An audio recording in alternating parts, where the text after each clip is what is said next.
Hello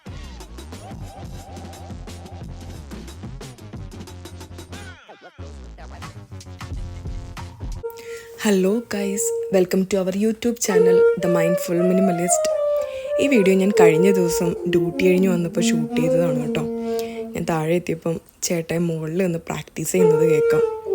ചേട്ടായി Indian navy ബാൻഡിലെ മ്യൂസീഷ്യനായിരുന്നു കേട്ടോ, സാക്സഫോണിസ്റ്റ് ആയിരുന്നു. അത് കഴിഞ്ഞിട്ട് 15 years ബോണ്ട് കംപ്ലീറ്റ് ചെയ്തിട്ട് അവിടുന്ന് റിട്ടയർമെൻ്റ് എടുത്ത് പിന്നെ ഖത്തർ പോലീസ് ബാൻഡിൽ വർക്ക് ചെയ്യുന്ന സമയത്ത് ആ ജോലി റിസൈൻ ചെയ്യിപ്പിച്ചാണ് കേട്ടോ ഞാൻ ചേട്ടാനെ ഇങ്ങോട്ട് കൊണ്ടുവന്നത്. അപ്പോൾ ചേട്ടായി അതുകൊണ്ട് തന്നെ പ്രാക്ടീസ് ചെയ്യുന്നത് കാണുമ്പോൾ എനിക്ക് ഭയങ്കര സന്തോഷമാണ്. കാരണം ഞാൻ കാരണമാണ് ചേട്ടായി ജോലി കളഞ്ഞു വന്നതെന്നുള്ളൊരു കുറ്റബോധം എൻ്റെ ഉള്ളിൽ എപ്പോഴും ഉണ്ട്. അതുകൊണ്ട് ചേട്ടായി പ്രാക്ടീസ് ചെയ്യുന്ന കാണുമ്പോൾ ഭയങ്കര സന്തോഷമാണ്. ഇവിടെയും ചേട്ടായി ഇന്ത്യൻ സെറിമണീസ്, വെഡ്ഡിങ്ങും ഹാപ്പി ബർത്ത്ഡേ, പിന്നെ ഫസ്റ്റ് ഹോളി കമ്മ്യൂണിയൻ, അങ്ങനെ പ്രോഗ്രാംസിനൊക്കെ വായിക്കാറുണ്ട് കേട്ടോ. ചേട്ടയുടെ കൂടെ തന്നെ സീനിയറായിട്ട് വർക്ക് ചെയ്ത് ഇന്ത്യൻ നേവിയിൽ വർക്ക് ചെയ്ത ഒരു സാറും ഉണ്ട്. ഇവരെല്ലാവരും കൂടെ ചേർന്നിട്ട് ഒരു ബാൻഡ് ഫോം ചെയ്തിട്ട് ചേട്ടായി വായിക്കാൻ പോകാറുണ്ട് കേട്ടോ. ആ ഒരു വീഡിയോ, ചേട്ടായിയുടെ ഒരു സെറിമണിയുടെ വീഡിയോ ഞാനിവിടെ ആഡ് ചെയ്യുന്നതായിരിക്കും, ഇതിനകത്ത് ഇൻക്ലൂഡ് ചെയ്യാം കേട്ടോ. പിന്നെ അതുകൊണ്ട് തന്നെ ചേട്ടൻ പ്രാക്ടീസ് ചെയ്യുന്ന കാണുമ്പോൾ എനിക്ക് ഭയങ്കര സന്തോഷമാണ്. അപ്പോൾ ചില ദിവസങ്ങളിൽ ചേട്ടൻ സമയം കിട്ടുമ്പോൾ ഇങ്ങനെ പ്രാക്ടീസ് ചെയ്യും കേട്ടോ. നിങ്ങൾ ആ വീഡിയോ ഒന്ന് കണ്ടു നോക്കാനുവേ.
ഗൈസ്, ഈ സാക്സഫോണിസ്റ്റാണ് കേട്ടോ ഇപ്പം ഓങ്കാരം ശങ്കിൽ ചേരുമ്പോൾ ഈറം മാറുന്ന വെൺമുകിലായിട്ട് ഇപ്പം ഇവിടെ നിന്ന് ചേട്ടായി ഇങ്ങനെ കിച്ചണിൽ നിന്ന് വർക്ക് ചെയ്യുന്നത് കേട്ടോ.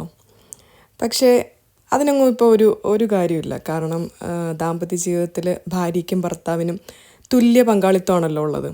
അതുകൊണ്ട് തന്നെ ചില കാര്യങ്ങളിൽ ഞാൻ ഭയങ്കര വീക്കാണ്, അപ്പോൾ അത് ചേട്ടായി ഏറ്റെടുത്തങ്ങ് ചെയ്യും. ചില കാര്യങ്ങളിൽ ചേട്ടായി വീക്കാണ്, അപ്പം ഞാൻ ഏറ്റെടുത്തങ്ങ് ചെയ്യും. അപ്പം ഞങ്ങൾ രണ്ടുപേരും അങ്ങോട്ടും ഇങ്ങോട്ടും ഒരു പരസ്പര സഹായത്തിലാണ് പോകുന്നത്. അതുകൊണ്ട് തന്നെ ലൈഫ് ഭയങ്കര ഈസി ആവും കേട്ടോ. ഇതിപ്പോൾ ഞാൻ ഇന്ന് നൈറ്റ് ഡ്യൂട്ടി കഴിഞ്ഞ് വന്നപ്പം ചേട്ടാ എനിക്ക് വേണ്ടി പുട്ടും കടലക്കറിയും ഉണ്ടാക്കണം എന്നാണ് ചേട്ടായി വിചാരിച്ചത്. സാധാരണ ഉണ്ടാക്കി വെക്കാറുണ്ട് കേട്ടോ. പക്ഷേ ഇന്ന് കടലക്കറി ഉണ്ടാക്കി കഴിഞ്ഞപ്പോൾ ചേട്ടായിക്ക് പുട്ടുണ്ടാക്കാൻ ടൈം കിട്ടിയില്ല. അക്കുവിന് ടിഫിനൊക്കെ എടുത്തു വെച്ചുകൊണ്ടിരിക്കുകയാണ്. അക്കുവിൻ്റെ ബാഗൊക്കെ ചേട്ടായി റെഡിയാക്കുക. ചേട്ടായി തന്നെയാണ് രാവിലെ അക്കുവിനെ റെഡിയാക്കി വിടുന്നത്. എനിക്ക് ഡ്യൂട്ടി ഇല്ലെങ്കിൽ, ഞാനൊരു മോർണിംഗ് പേഴ്സൺ അല്ല, എനിക്ക് രാവിലെ എണീക്കാൻ ഭയങ്കര ബുദ്ധിമുട്ടാണ്. അപ്പോൾ രാവിലെ ഒരു ചായ ഉണ്ടാക്കുന്നതും ബ്രേക്ക്ഫാസ്റ്റ് എപ്പോഴും ഉണ്ടാക്കാറില്ല ചേട്ടായി. ഇത് കണക്ക് എനിക്ക് നൈറ്റ് ഡ്യൂട്ടി ഉള്ളപ്പോൾ നൈറ്റ് കഴിഞ്ഞാൽ വരുമ്പം കഴിക്കാൻ വേണ്ടി അന്നേരം മാത്രമേ ഞാനും ബ്രേക്ക്ഫാസ്റ്റ് കഴിക്കാറുള്ളൂ. അങ്ങനെ ഉള്ളപ്പോൾ ചേട്ടൻ ഉണ്ടാക്കി വെക്കാറുണ്ട്. അപ്പോൾ ഇന്ന് എന്തായാലും അക്കുവിനെ വിടാൻ വേണ്ടി ചേട്ടായി ടിഫിനൊക്കെ റെഡിയാക്കുക. അപ്പോൾ അതിനിടയ്ക്ക് ഞാൻ പറഞ്ഞില്ലേ, ചില സമയങ്ങളിൽ മോർണിംഗിൽ ചേട്ടായി ഇപ്പോൾ പ്രാക്ടീസും ചെയ്യാറുണ്ട്. മോർണിംഗ് ചെയ്യുമ്പോൾ ചേട്ടായിക്ക് ഭയങ്കര ഉഷാറാണെന്നാണ് പറയുന്നത്. ചേട്ടായി പണ്ടേ മിലിറ്ററിയിൽ നിന്നൊക്കെ ശീലിച്ചത് കൊണ്ട് തന്നെ എത്ര ലേറ്റായിട്ട് ഉറങ്ങിയാലും ചേട്ടായി രാവിലെ കൃത്യം 6 മണിയാകുമ്പോൾ ചേട്ടായി ഉണരും കേട്ടോ. അത് ഇപ്പോഴും ഉള്ള ശീലമാണ്, ഇത്ര ഇയേഴ്സ് കഴിഞ്ഞിട്ടും. പിന്നെ ചേട്ടായി യോഗയൊക്കെ മുടങ്ങാണ്ട് ചെയ്യും, എക്സസൈസ് ചെയ്യും.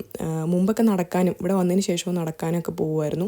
ഇപ്പം നടത്തം അങ്ങ് നിർത്തി ചേട്ടായി, പോവില്ല. പക്ഷേ വീട്ടിൽ ഇരുന്ന് എക്സസൈസ് ചെയ്യും.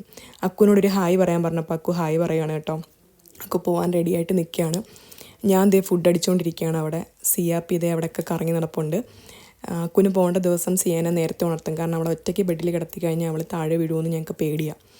അതുകൊണ്ട് തന്നെ ഞങ്ങൾ ആരായാലും ചേട്ടായി ഞാനില്ല എന്നുണ്ടെങ്കിൽ അവളെ ഉണർത്തി കൊണ്ടുവരും.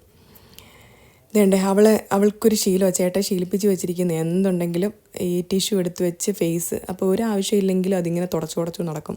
ഇതിപ്പോൾ 2 ദിവസമായി വീണ്ടും തുടങ്ങിയിട്ട്. കാരണം അക്കുവിന് 2 ദിവസമായിട്ട് ജലദോഷമുണ്ട് കേട്ടോ.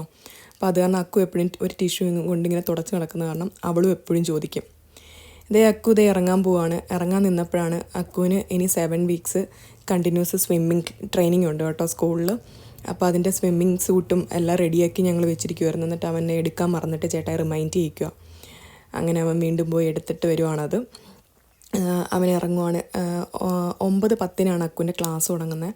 അതുകൊണ്ട് തന്നെ 9:05, 9:06 കഴിയുമ്പോഴേക്ക് ഇറങ്ങിയാൽ മതി. കാരണം ഞാൻ മുന്നത്തെ ഒരു വീഡിയോയിൽ കാണിച്ചിട്ടുണ്ട്, ഞങ്ങളുടെ വീടിൻ്റെ ഫ്രണ്ടിൽ തന്നെയാണ് അക്കുവിൻ്റെ സ്കൂളും.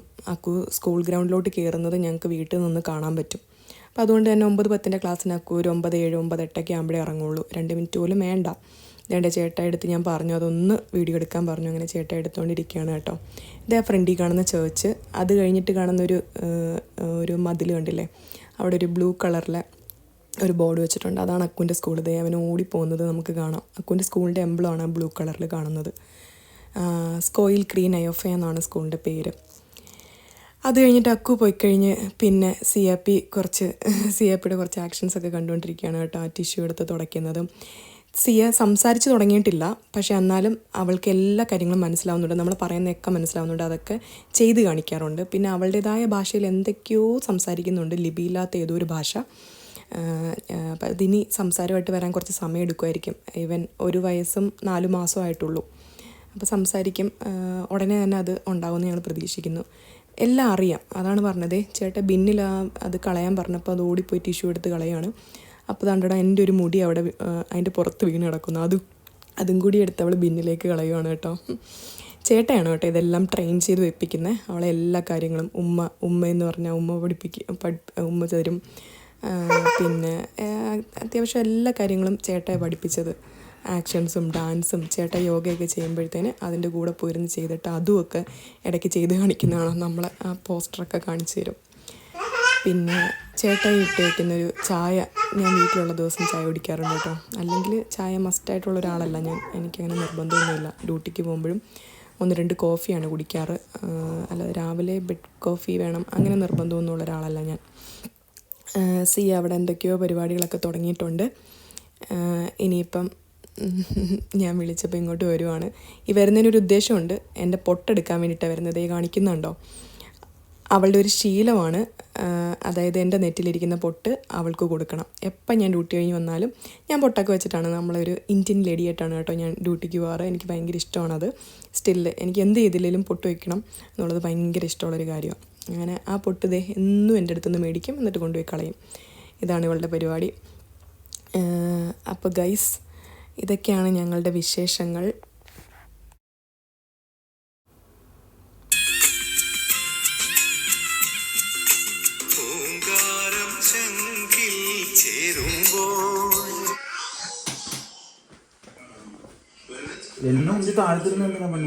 സന്തോഷം കൊണ്ട് ഞാനൊന്ന് ഉറങ്ങി എഴുന്നേറ്റ് താഴെ വന്നപ്പോഴേക്ക് ചേട്ടാ ഏതാണ്ട് വീഡിയോ ഒക്കെ വെച്ചിട്ട് സിയയ്ക്ക് ഫുഡ് കൊടുത്തുകൊണ്ടിരിക്കുകയാണ് കേട്ടോ. പിന്നെ കഴിഞ്ഞ ദിവസം ഞാൻ ബിരിയാണി ഉണ്ടാക്കിയിട്ട് പാളിപ്പോയത് കാരണം ചേട്ടൻ നല്ല അടിപൊളി ഒരു ബിരിയാണി ഉണ്ടാക്കി വെച്ചിട്ടുണ്ട്. പാവം. ഇനി എനിക്ക് ഇന്നും നൈറ്റ് ഉണ്ട് കേട്ടോ. ഇനിയിപ്പോൾ ഞാൻ ഉറങ്ങുമൊന്നുമില്ല. ഫുഡൊക്കെ കഴിച്ചിട്ട് പതിയെ ഇവിടെ TV ഒക്കെ കണ്ടിരുന്നിട്ട് പതിയെ പോവുള്ളൂ. ഇതാണ് കേട്ടോ ചേട്ടായി ഉണ്ടാക്കി വെച്ചിരിക്കുന്ന ബിരിയാണി. നല്ല മണമൊക്കെ വരുന്നുണ്ട്. ഇനി എനിക്ക് ഒന്ന് കഴിക്കണം. യമ്മി. അപ്പോൾ അടുത്ത വീഡിയോ ആയിട്ട് നമുക്ക് വീണ്ടും കാണാം. Thanks for watching our video. Bye. See you later.